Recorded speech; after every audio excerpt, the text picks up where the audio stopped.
Hello students, welcome to subject classes. Students, आज की video में हम स्टार्ट करेंगे ट्रिग्नोमेट्री टेबल। ओके, जो चैप्टर 8 ट्रिग्नोमेट्री है क्लास 10th का, उसमें गाइस हम स्टार्ट करने जा रहे हैं आज ट्रिग्नोमेट्री टेबल। तो गाइस बहुत ही अच्छा टेबल है वैसे तो ये, ठीक है, और बहुत ही ज्यादा सिर दर्द भी है बच्चों के लिए कि सर ट्रिग्नोमेट्री टेबल समझ में नहीं आता है, सर ट्रिग्नोमेट्री टेबल की वैल्यूज याद नहीं होती है।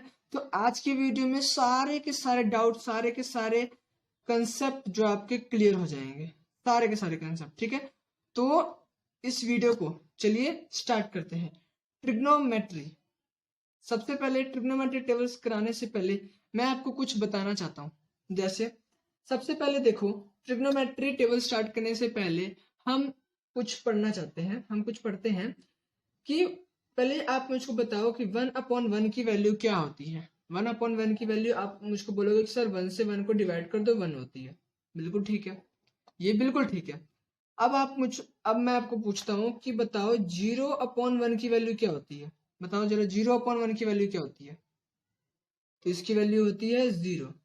एक चीज याद रखो, जब जब न्यूमिनेटर में 0 हो और डिनोमिनेटर में कोई सी भी वैल्यू हो, कोई सी भी 1 2 3 4 5 6 कोई सी भी वैल्यू हो, तो आंसर 0 आना है। जब न्यूमिनेटर में 0 हो, ये चीज को याद रखना, जब न्यूमिनेटर में 0 हो और डिनोमिनेटर में कोई सी भी वैल्यू हो तो आंसर 0 आएगा। ये तो होगी दो वैल्यूज की बात। अब आप मुझको बताओ 1/0 का वैल्यू क्या होगी। 1/0 की वैल्यू क्या होगी।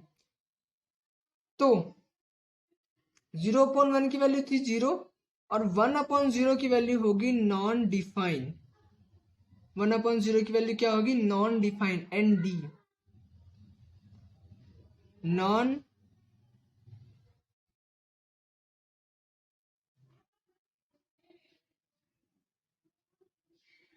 Define, non define. इसकी वैल्यू डिफाइन नहीं कर सकती क्योंकि इसकी वैल्यू नहीं होती। हमें 1/1 को हम डिवाइड करें तो कुछ हमारे पास वैल्यू आ रही थी, 0/1 को हम डिवाइड करें तो कुछ 0 भी कोई वैल्यू है आ रही थी, लेकिन 1/0 को जब हम डिवाइड करेंगे तो नॉन डिफाइन हमारे पास वैल्यू आती है। इसकी हमारे पास कोई भी वैल्यू नहीं आती है। आई रिपीट, कोई भी वैल्यू इसकी हमारे पास नहीं आती है, ठीक है। तो ये कुछ कंसेप्ट था जो ट्रिग्नोमेट्री टेबल में आपको यूज होने वाला है, ठीक है। ट्रिग्नोमेट्री टेबल में बहुत यूज होने वाला है। बेसिक ये यूज नहीं होगा, लेकिन ये और ये दोनों के दोनों यूज होगा। तो याद कर लो, नोट कर लो अच्छी तरह से। वैसे तो ये जीके था, एक तरह से जनरल नॉलेज के लिए मैंने आपसे पूछ लिया। तो अब हम स्टार्ट करते हैं ट्रिग्नोमेट्री टेबल बनाना। तो ट्रिग्नोमेट्री टेबल, सबसे पहले मैं आपसे पूछना चाहता हूं कि ट्रिग्नोमेट्री टेबल में कितनी रेशियोज होती है। सो आप मुझको बताओगे सर ट्रिग्नोमेट्री टेबल में 6 रेशियोज होती है।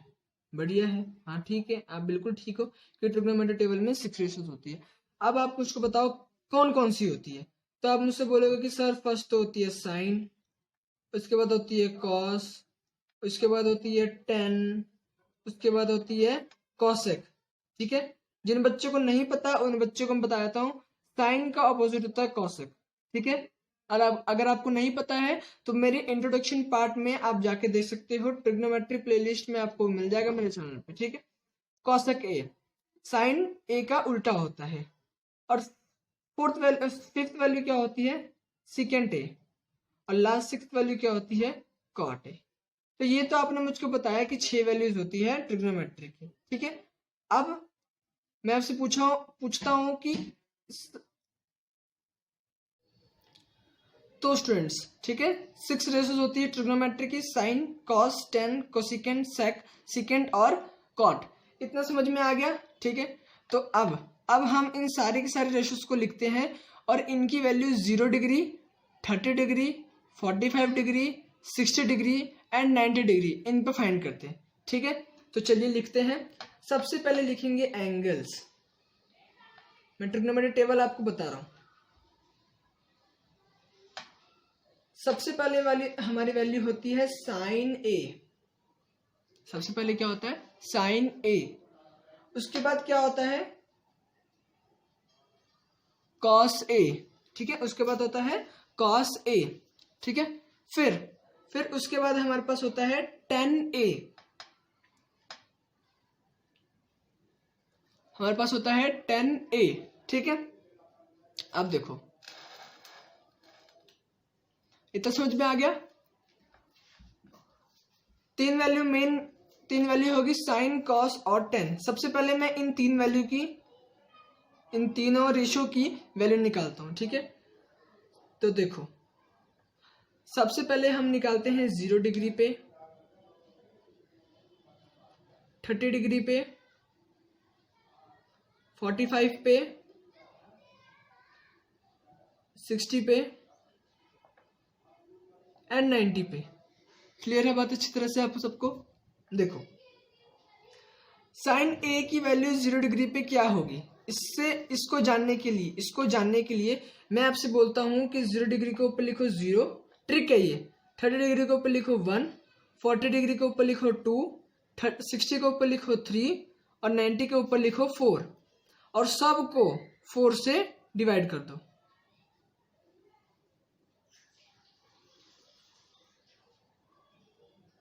और सब में रूट लगा दो।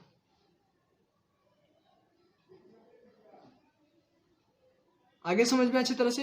अब मुझे बताओ कि 0/4 की वैल्यू क्या होगी। मैंने आपको बताया था कि 0 हो न्यूमिनेटर में और डिनोमिनेटर में दुनिया की कोई सी भी वैल्यू हो, एनी वैल्यू, तो आंसर क्या आता है? 0। ठीक है, तो इसका आंसर क्या होगा 0/4 का? 0। तो साइन 0 डिग्री की वैल्यू कितनी हुई? 0 हुई। आया समझ में अच्छी तरह से? साइन 0 डिग्री की वैल्यू कितनी हुई? 0, क्योंकि 0/4 था, डिवाइड किया 0 आया, 0 का रूट क्या होगा? 0 होगा, तो वैल्यू क्या आई? 0 आई। आगे देखिए साइन 30, 1/4, 1 का रूट क्या होता है? 1 का रूट 1 ही होता है, ठीक है। सो √1 को हम √1 ही लिखते हैं, 1 ही लिखते हैं, रूट हटा देते हैं, तो 1 का रूट क्या होता है? 1 होता है। 4 का रूट क्या होगा? 2, 4 का रूट क्या होगा? 2। तो साइन 30 की वैल्यू कितनी आई? 1/2। साइन 30 की वैल्यू कितनी आई? 1/2, ठीक है। साइन 0 डिग्री की वैल्यू पता चल गई, साइन 30 डिग्री की वैल्यू पता चल गई। अब साइन 45, अब देखो 2/4 है, 2/4 को जब हम डिवाइड करेंगे तो ये 1/2 पे डिवाइड होगा, ठीक है। अब 1/2 की वैल्यू निकालते हैं। 1 का रूट क्या होता है? 1, सबको पता है। 2 का रूट क्या होता है? √2। 2 का कोई रूट नहीं होता, हम रूट में लिखेंगे, ठीक है। इतना समझ में आ गया? साइन 45 डिग्री की वैल्यू भी हमारे पास निकल के आ गई। ये अच्छी तरह से आपको समझ में आना चाहिए। अब √3/4, इसको हम डिवाइड नहीं कर सकते, ठीक है। तो √3 का रूट क्या होता है? √3 अपॉन 3 का रूट क्या होता है? √3 अपॉन में 4 का रूट क्या होता है? 2। तो साइन 60 डिग्री की वैल्यू क्या आई? √3/2। साइन 60 डिग्री की वैल्यू क्या आई? √3/2, ठीक है। अब निकालते हैं साइन 90 की वैल्यू। 4 को 4 से जब हम कैंसिल करेंगे तो हमारे पास वैल्यू आएगी 1। हमारे पास वैल्यू क्या आएगी? 1। 1 का रूट करेंगे सो 1, ठीक है। मैंने यहाँ पे बताया था, यहाँ पे बताया कि 1 का रूट क्या होता है? 1 होता है। तो साइन 0 डिग्री, 30 डिग्री, 45, 60 एंड 90 की ये आपके पास वैल्यू निकल गई। साइन 0 डिग्री क्या होता है? 0। साइन 30 क्या होता है? 1/2। साइन 45 क्या होता है? 1/√2। और साइन 60 क्या होता है? √3/2। साइन 90 क्या होता है? 1। इतना समझ में आया? क्लियर हुआ अच्छी तरह से? बहुत ही बढ़िया। अब देखो, अब हमें इस चीज की जरूरत नहीं है, जो मैंने ऊपर ही आपको डिवाइड करने का मेथड सिखाया है, फॉर्मूला सिखाया है, एक तरीका मान लो, तरीका सिखाया है, उसकी अभी हमें जरूरत नहीं है, ठीक है। अब हम उसको मिटा भी सकते हैं, वैसे रहने देते हैं, ठीक है। अब देखते हैं कॉस ए की वैल्यू निकालना। So cos A, so guys cos A देखो कैसे हम निकाल सकते हैं। सब मैं बताता हूँ आपको कॉस ए कैसे निकालते हैं। साइन ए जो है ना 0, 1/2, 1/√2, √3/2 और 1, इसका जस्ट उल्टा होता है कॉस की वैल्यू। मतलब 0 डिग्री पे 0 आया है और 0 90 पे, मतलब 0 के ऐसे चल रहा है 0, 30, 45, 60 और 90, लेकिन कॉस में चलेगा 90, 60, 45, 30 और 0। समझ में आई बात? मतलब जो साइन 90 की वैल्यू होगी वो कॉस 0 की वैल्यू होगी, जो साइन 60 की वैल्यू होगी वो कॉस 30 की वैल्यू होगी, जो साइन 45 की वैल्यू होगी वो कॉस 45 की वैल्यू होगी, जो साइन 30 की वैल्यू होगी वो कॉस 60 की वैल्यू होगी, और जो साइन 0 डिग्री की वैल्यू होगी वो कॉस 90 की वैल्यू होगी, ठीक है। उल्टा चलेगा, बिल्कुल अपोजिट चलेगा। तो हम लिख देते हैं साइन 90 की वैल्यू क्या है? 1। साइन 60 की वैल्यू क्या है? √3/2। साइन 45 की वैल्यू क्या है? 1/√2। साइन 30 की वैल्यू क्या है, साइन 30 की 1/2 और साइन 0 डिग्री की वैल्यू क्या है 0। ये हुआ कॉस ए के 0, 30, 45, 60 और 90 की वैल्यू। ठीक है, क्लियर है अच्छी तरह से, बिल्कुल अच्छी तरह से आप क्लियर होना चाहिए, नहीं तो मेरे पढ़ाने का कोई मतलब नहीं बनता है। ठीक है, साइन और कॉस की वैल्यू समझ में आ गया ना समझ में अच्छी तरह से? अगर आ गया तो कमेंट में आपने लिखना है यस आ गया, बहुत ही अच्छी तरह से आपको समझ में आ गया है। अब देखो 10A, अब देखो 10A, सबसे पहले मैंने आपको बताया था, मैं इस चीज को यहाँ पे रेस करता हूँ, मैंने आपको बताया था sine A upon cos A क्या होता है 10A होता है। ठीक है, मैंने बहुत सारे क्वेश्चन आपको बता रखे हैं, बहुत सारे क्वेश्चन हमने इससे सॉल्व भी कर रखे हैं। साइन A अपॉन में कॉस A क्या होता है 10A होता है। ठीक है, तो 10A की जगह साइन अपॉन कॉस लिख सकते हैं। मतलब मेरे कहने का मतलब क्या है कि अब 0 डिग्री की हमें वैल्यू फाइंड करनी है। ठीक है, 0 डिग्री की वैल्यू हमें फाइंड करनी है, तो साइन अपॉन कॉस कर देंगे तो 0 डिग्री की वैल्यू आ जाएगी, मतलब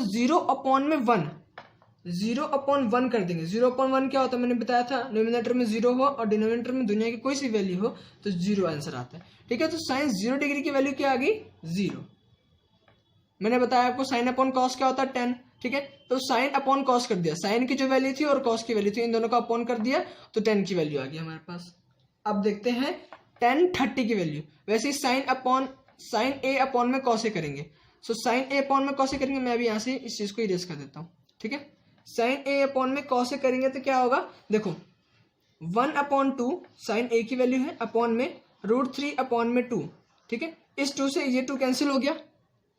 ठीक है, क्या बचा 1/√3, 1/√3 आएगा कॉस 30 की वैल्यू, सॉरी 10/30 की वैल्यू 1/√3 आएगी। साइन अपॉन में कॉस कर रहा हूँ। ठीक है, अब इसमें भी अगर साइन अपॉन कॉस करेंगे सो √2 से √2 कैंसिल हो जाएगा, 1/1 क्या होता है 1 होता है। ठीक है, तो साइन 1045 की वैल्यू क्या आ गई 1 आ गई, 1045 की वैल्यू क्या आ गई 1 आ गई। अब हम निकालते हैं 1060, साइन अपॉन कॉस करेंगे तो √3/2, 1/2 क्या होगा, 2 से 2 कैंसिल हो जाएगा, बचेगा क्या √3/1। सो सिंपल क्या लिख सकते हैं √3।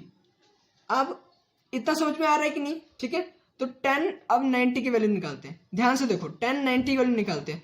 साइन अपॉन में कॉस 0/1, मैंने आपको स्टार्टिंग में बताया था कि अगर डिनोमिनेटर में 0 हो, अगर डिनोमिनेटर में 0 हो तो उसकी वैल्यू आती है नॉन डिफाइंड। मैंने आपको बताया था अगर डिनोमिनेटर में 0 हो तो उसकी वैल्यू आती है नॉन डिफाइंड। ठीक है, तो इसकी भी वैल्यू क्या आएगी 1/0 होगा, 1/0 होगा तो वैल्यू आएगी नॉन डिफाइंड, 1/0 होगा तो क्या आएगी वैल्यू नॉन डिफाइंड। तो 1090 की वैल्यू क्या आएगी नॉन डिफाइंड आ गई। इतना समझ में आ गया?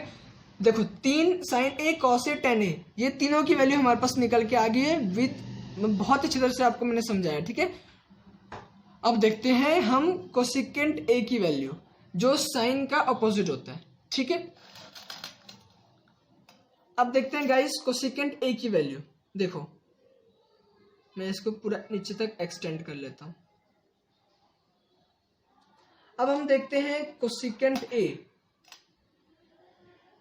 अब हम देखते हैं कोसिकेंट ए। कोसिकेंट ए, ठीक है ना, कोसिकेंट ए साइन का उल्टा, मतलब 0 है तो 0 का उल्टा क्या होता है, 0 है तो 0 का उल्टा क्या होगा 1/0। नहीं समझ में आया? अरे भाई 0 है ना तो 0 का ऑपोजिट क्या कर देंगे, अगर 0 जैसे मान लो 0 है न्यूमिनेटर में, 0 है न्यूमिनेटर में, तो उल्टा करेंगे तो ये कहाँ पे आ जाएगा, डिनोमिनेटर में नहीं आ जाएगा, आ जाएगा ना डिनोमिनेटर में। तो वही 0 है तो 0 का उल्टा क्या होता है 1/0, और 1/0 की वैल्यू क्या होती है नॉन डिफाइंड। आ रहा है समझ में, फील आ रहा है अंदर से कि ट्रिग्नोमेट्रिक टेबल बन रहा है। देखो कितनी अच्छी तरह से हमारा ट्रिग्नोमेट्रिक टेबल बन रहा है। ये चीज बहुत ही ज्यादा इंपॉर्टेंट है, ये चीज समझ लो, प्रैक्टिस बहुत ज्यादा इंपॉर्टेंट है, प्रैक्टिस करोगे तभी ट्रिग्नोमेट्रिक टेबल आएगी अच्छी तरह समझ में। तो कोसिकेंट ए की वैल्यू क्या आ गई नॉन डिफाइन आ गई। ठीक है, अब कोसिकेंट 30 की वैल्यू यहाँ पे क्या आएगी, साइन 30 की वैल्यू क्या है 1/2। सो इसका उल्टा करेंगे 2 पर चल जाएगा, 1 नीचे आ जाएगा तो वैल्यू क्या आएगी 2। तो कोसिकेंट 30 की वैल्यू क्या आ गई 2 आ गई। इतना क्लियर है? बहुत अच्छी तरह से क्लियर है, बढ़िया। अब देखो, अब कोसिकेंट 45 की वैल्यू, साइन 45 की वैल्यू क्या है 1/√2, तो कोसिकेंट 45 की वैल्यू क्या आएगी, √2 ऊपर चल जाएगा, 1 नीचे आ जाएगा, तो √2। क्लियर है। कोसिकेंट 60, साइन 60 की वैल्यू कितनी है, √3/2, 2 ऊपर चल जाएगा, √3 नीचे आ जाएगा, तो बचेगी 2/√3।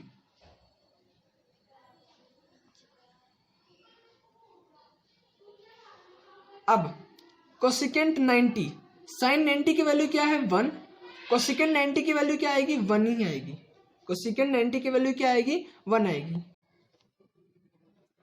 तो कोसिकेंट 90 की वैल्यू क्या आ गई 1 आ गई, कोसिकेंट 90 की वैल्यू क्या आ गई 1 है, क्योंकि 1 का अपोजिट क्या होता है 1 होता है। कोसिकेंट की वैल्यू क्लियर होगी अच्छी तरह से, अगर क्लियर होगी तो कमेंट सेक्शन में लिखना क्लियर होगी। अब देखो, ठीक है, हाँ बस ऐसे लिख देना कमेंट सेक्शन में क्लियर होगी, ठीक है। अब देखो, अब हम निकालते हैं कोसिकेंट के बाद क्या होता है सेक, कोसिकेंट के बाद क्या होता है सेक होता है, ठीक है, मतलब कॉस का उल्टा होता है सेक। अब देखो कॉस की वैल्यू क्या है 1, तो कोसिकेंट की वैल्यू क्या आ गई 1, क्योंकि 1 का अपोजिट 1 होता है। और कॉस 30 की वैल्यू क्या है √3/2, तो सेकेंड की वैल्यू क्या आएगी 2/√3, ठीक है, अपोजिट हो गया। यहाँ पे क्या आएगी √2, 1/2 का अपोजिट, यहाँ पे क्या आएगा 2, 1/2 का अपोजिट। अब जरा ध्यान से देखो, 0 का अपोजिट क्या होता है, यहाँ पे फंस गए। 0 का अपोजिट क्या होता है, कुछ नहीं, नॉन डिफाइन होता है। और क्या होता है, यहाँ पे देखो साइन 0 था, 0 का अपोजिट क्या होगा 1/0 होगा, 1/0 की वैल्यू क्या होती है नॉन डिफाइन होती है, ठीक है, मैंने आपको यहाँ बताया था। तो यहाँ इसलिए यहाँ पे cos 0 की वैल्यू क्या आई थी नॉन डिफाइन आई थी, ठीक है, cos 0 की वैल्यू क्या आई थी नॉन डिफाइन आई थी, तो यहाँ पे भी 0 है, 0 का अपोजिट क्या होगा नॉन डिफाइन होगा। सेकेंड की वैल्यू क्लियर होगी अच्छी तरह से, सारी की सारी क्लियर होगी अच्छी तरह से, नोट कर लेना नोटबुक में साथ ही साथ, ठीक है। अब देखो, अब मैं आपको बताता हूं कॉट की वैल्यू, जो हमारी लास्ट रेशियो है ट्रिग्नोमेट्री की। Cot a, guys cot a 10 का अपोजिट होता है कॉट ए, 0 का अपोजिट क्या होगा नॉन डिफाइन। समझ में आ रहा है अच्छी तरह से। अब मुझे तो लग रहा है आपको ये 3 अगर आ गया ना समझ में, ये 3 अगर आ गया तो ये तो आराम से निकालोगे, क्योंकि सबका अपोजिट होता है। कॉट का अपोजिट होता है नॉन डिफाइन 0 डिग्री पे, और कॉट 30 डिग्री पे क्या होता है 1/√3 है,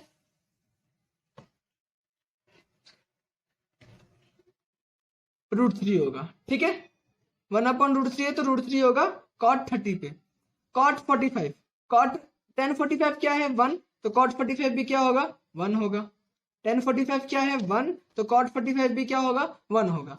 1060 क्या है √3, तो कॉट 60 क्या होगा 1/√3, अपोजिट होना है 1/√3 है, ठीक है। कॉट 90, 1090 क्या है नॉन डिफाइन, और कॉट 90 क्या होगा, ये यहाँ पे पड़ गया चक्कर। अब तो हमें पता है 1 का अपोजिट 1 होता है, 0 का अपोजिट नॉन डिफाइन होता है, लेकिन नॉन डिफाइन का अपोजिट क्या होता है, ये एक सिर्फ यही वैल्यू आपको याद करनी है। नॉन डिफाइन का अपोजिट होता है 0, नॉन डिफाइन का अपोजिट क्या होता है 0, बस ये मात्र ये वैल्यू, ओनली सिर्फ ये वैल्यू आपको लर्न करनी होगी। बाकी इसमें से कोई भी वैल्यू अगर आपको लर्न करनी है तो ये पहले मुझको बता दो, कोई भी वैल्यू आपको लर्न करने लायक है ही नहीं, कोई वैल्यू, खाली सिर्फ और सिर्फ जो मैंने वो फॉर्मूला बताया था। सबसे पहले 0 के ऊपर 0 लिखना है, 30 के ऊपर 1 लिखना है, 45 के ऊपर 2 लिखना है, 60 के ऊपर 3 लिखना है, 90 के ऊपर 4 लिखना है, और सबको 4 से डिवाइड करना है, और सबको रूट पहनाना है, एक तरह से रूट लगाना है, ठीक है। और फिर उसके बाद साइन ए की वैल्यू निकालना है, कॉस ए की अपोजिट हो जाएगा 10a साइन अपॉन में a हो जाएगा, कोसेकेंट साइन का उल्टा हो जाएगा, सेक कॉस का उल्टा हो जाएगा, और कॉट 10 का उल्टा हो जाएगा। बस एक ये यहाँ पे याद कर लो कि नॉन डिफाइन का अपोजिट होता है 0, बस एक ये याद कर लो, बाकी सारा ट्रिग्नोमेट्री आपको समझ में आ जाएगा। तो ये थी गाइस ट्रिग्नोमेट्री टेबल, साइन 0, 30, 45, 60, 90 की, cos 0, 30, 45, 60, 90 की, एंड 10, 0, 30, 45, 60, 90 की, और ऐसे ही कॉसे, कोसेकेंट ए, सीकेंट ए और कॉट ए। बात अच्छी तरह से आपको समझ में आ रही है। तो ये थी गाइस पूरे के पूरे ट्रिग्नोमेट्री टेबल को हम कैसे बना सकते हैं, और हाँ प्रैक्टिस करना तभी जाके ट्रिग्नोमेट्री टेबल याद होगा, ठीक है, बनाने का ट्रिक समझा दिया। तो अगर 2-3 बार बनाओगे तो आराम से ट्रिग्नोमेट्री टेबल अपने आप ही आपके दिमाग में फिट हो जाएगी, अपने आप की आपके दिमाग में सेट हो जाएगी कि हाँ भाई इसकी वैल्यू ये आएगी और इसकी वैल्यू ये आएगी, इसकी वैल्यू ये आएगी और इसकी वैल्यू ये आएगी। ठीक है, तो ये थी गाइस ट्रिग्नोमेट्री टेबल की आज की वीडियो। ठीक है, तो आज का लेक्चर यही खत्म करते हैं, मिलते हैं अगली वीडियो में। See you in the next video, bye bye.